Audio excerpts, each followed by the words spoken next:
तो चार व्यक्ति के बीच में बैठ करके उस कथा का वर्णन करें, बखान करें। आज हमने कथा क्या सुनी, और कथा सुनने के बाद जीवन में कथा को उतारना भी चाहिए। प्रेम से बोलिए। जब तक आपने उतारा नहीं, जीवन में कुछ भी फल मिलने वाला नहीं है। कथा सुनने का फल जरूर मिलता है। एक बार पढ़े रहने दीजिए बच्चे को। एक बार एक धनी व्यक्ति थे, गांव में कथा होती लेकिन वो कभी कथा सुनने के लिए नहीं जाते थे, धन के अभिमान के कारण। एक बार पत्नी कहने लगी, अरे स्वामी गांव में कथा चल रही भागवत की, आप जाओ ना। अब वो पत्नी के बार बार कहने से गए।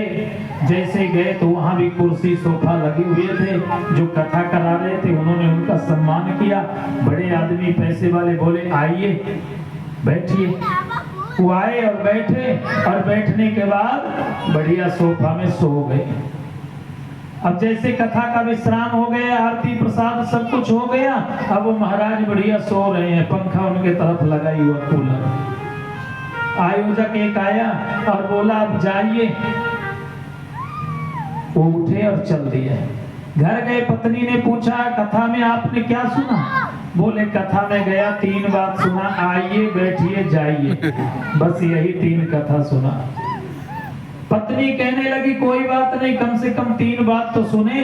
अब इसी को आप हमेशा याद करते रहना, गुनगुनाते रहना। अब बुढ़ापे में नींद कम आती है, बुरा मत मानना।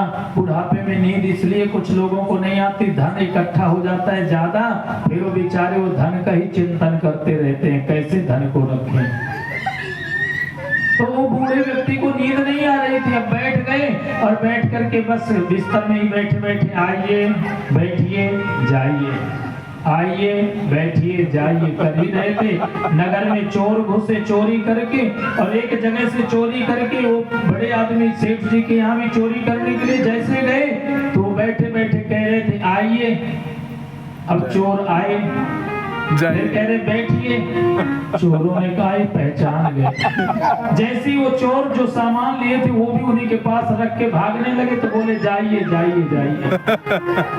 प्रातः काल का समय हुआ और सेठ जी ने कहा, सेठानी तुझे बहुत बहुत धन्यवाद, तेरे कहने से मैं कथा सुनने गया, 3 बात सुन के आया, आइए बैठिए जाइए। रात्रि में चोर आए कहीं से चोरी करके और बहुत सा धन लेकर के आए।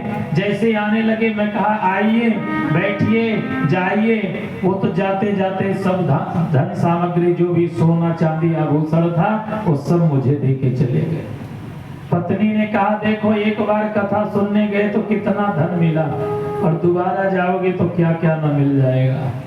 तो इसलिए कथा में जरूर जाना चाहिए, सोना चांदी के लिए नहीं, गति के लिए, मोक्ष प्राप्ति के लिए। प्रेम से बोलिए। धुंधकारी को वैकुंठ की प्राप्ति हुई। जब धुंधकारी भयंकर प्रेत योनि को प्राप्त कर गए और गोकर्ण जी के द्वारा कथा सुनाई गई, मोक्ष मिला।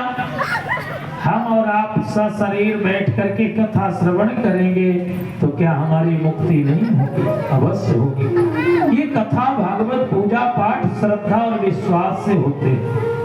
श्रद्धा है माता पार्वती और विश्वास है भगवान शिव। आप लाखों करोड़ों रुपए खर्च कर दें, जब तक आपके अंदर श्रद्धा और विश्वास नहीं होगी भागवत जी के प्रति, आपको फल की प्राप्ति नहीं हो सकती। आज का व्यक्ति बड़ा स्वार्थी हो गया, वो पहला अपना स्वार्थ देखता है। एक भाई आज हमसे कह रहे थे, कथा का समय 4 बजे गलत है, 6 बजे होना चाहिए। हमने कहा क्यों?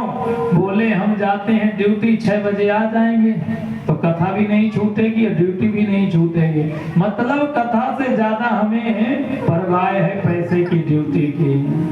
करो, लेकिन इतने पागल मत हो जाओ कि हमारे घर में कथा चल रही है, हम 7 दिन की छुट्टी न ले पाए, 7 दिन बैठ के नियम से कथा ना सुने। हम सोचते हैं कि धन भी मिल जाए और कथा भी मिल जाए, तो दोनों नहीं मिल सकते हैं। माया माया सब कहें, माधव भजे न को, जो कदापि माधव माधव